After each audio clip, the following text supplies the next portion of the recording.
नमस्कार समस्त को जय जगन्नाथ। आज जुलाई मासर 8 और 9 तारिख में घटी करेन्ट अफेयर्स विषय आलोचना करवा। ग्लोबल स्टार्टअप वर्तमान इंडिया रो दिल्ली रे अनुष्ठित होब। FATF रो प्रेसिडेंट होउछंती वर्तमान एलिसा डी अंडा माड्राजो। आपण मन जानिथिबे जे FATF रो हेडक्वार्टर अच्छी पेरिस फ्रांस रे। जॉन लैंडाउ जी की टाइटैनिक एंड अवतार फिल्म रो प्रोड्यूसर जी की ऑस्कार विनिंग होते से वर्तमान मृत्युवरण करिसंती। अभय सिंह उभय men's double and mixed double title हासिल करिसंती एशियन डबल स्क्वाश चैंपियनशिप रे। Asian double squash championship Malaysia रो जोहरा ठारे अनुष्ठित होइथिला। सबुठारु important current affairs British Grand Prix 2024 Lewis Hamilton जीति।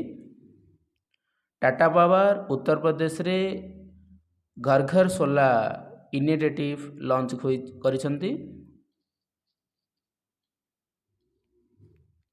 दुर्वा सीतावाल जी की 2024 एशियन विलियर्ड चैंपियनशिप टाइटल हासिल करिसंती। आपण मन जानथिबे जे Asian billiard title championship Riyadh Saudi Arab रे अनुष्ठित होइथिला।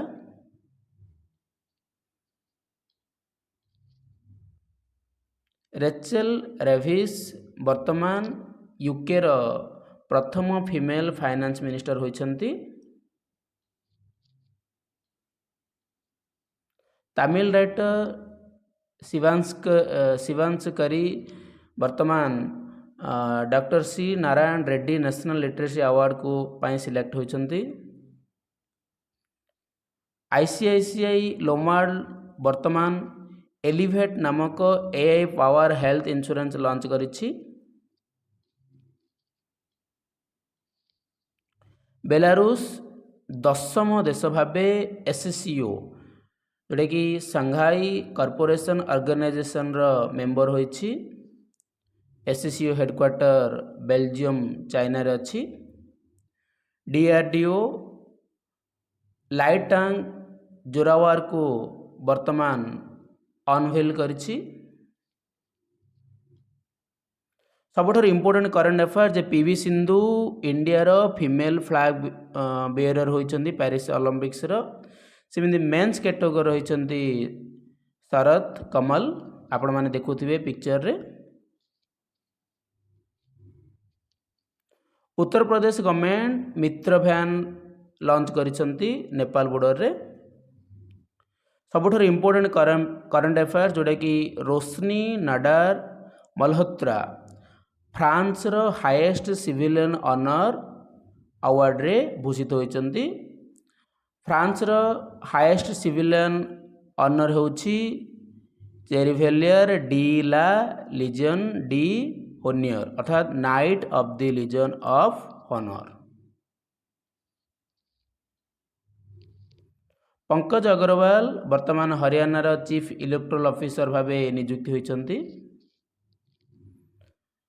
चाइना रो चिंता को नहीं जापान एंड फिलीपाइंस मध्य रे गोटे डिफेंस MOU साइन होइछि। गगन नारंगा वर्तमान इंडियन कंटिजेंट ओलंपिक्स रो चीफ डी मिशन भावे नियुक्त होइछंती। जॉन सिन्हा जी की WWE सुपरस्टार वर्तमान से WWE रो रिटायर्ड होइछंती।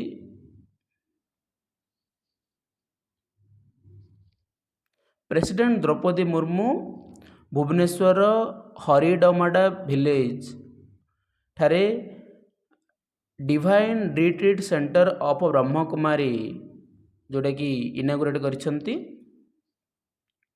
महाराष्ट्र एग्रीकल्चर अवार्ड 2024 पाइछि। वेरी वेरी इंपोर्टेंट जोटा कि Maharashtra state best agriculture state award 2024 मसीहार पाइछि। ୟୁନାଇଟେଡ୍ ଷ୍ଟେଟ୍ 2024 ନାଟୋ ସମିଟ୍ ଆୟୋଜନ କରୁଛି ୱାଶିଂଟନ ଡିସିରେ। ହଜ୍ କମିଟି ବର୍ତ୍ତମାନ ମାଇନରିଟି ଆଫେୟାର୍ସ ମିନିଷ୍ଟର ଅଣ୍ଡରରେ ଆସିଲା, ଯିଏକି ମିନିଷ୍ଟର ଅଫ୍ ମାଇନରିଟି ଆଫେୟାର୍ସ ଅଛନ୍ତି କିରଣ ରିଜୁ।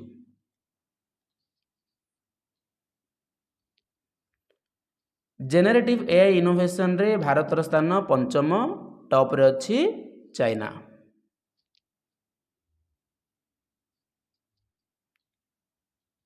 ଝାଡ଼ଖଣ୍ଡ ମିକା ମାଇନ୍ସ ବର୍ତ୍ତମାନ ଚାଇଲ୍ଡ ଲେବର ଫ୍ରି ଅଞ୍ଚଳ ରୂପେ ଘୋଷିତ ହୋଇଛି, ଯେଉଁଠାରେ ପିଲାମାନେ ସମସ୍ତେ ବିଦ୍ୟାଳୟ ବର୍ତ୍ତମାନ ଯାଉଛନ୍ତି।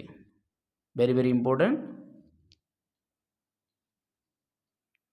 PM pays tribute at the tomb of unknown soldier in Moscow। ମସ୍କୋର ଟମ୍ବ ଅଫ୍ ଦି ଅନନୋନ୍ ସୋଲଜରରେ PM ବର୍ତ୍ତମାନ ଟ୍ରିବ୍ୟୁଟ୍ ଦେଇଛନ୍ତି। Former chief justice Uday Umesh Lalit appointed as the chairperson of search cum selection committee for all West Bengal University। West ବେଙ୍ଗଲର ସମସ୍ତ university ପାଇଁ search cum selection କମିଟିର chairperson ହିସାବରେ former chief justice Uday Umesh Lalit appointed ହୋଇଛନ୍ତି। ଆଜିର ସେକ୍ସନଟି କେମିତି ଲାଗିଲା ମତାମତ ଦେବେ। ସମସ୍ତେ ଶ୍ରୀକୃଷ୍ଣ ଜେନା ସାର୍ ୟୁଟ୍ୟୁବ୍ ଚ୍ୟାନେଲକୁ ସବସ୍କ୍ରାଇବ୍ ଆଣ୍ଡ ସେୟାର କରିବେ। ନମସ୍କାର, ଜୟ ଜଗନ୍ନାଥ।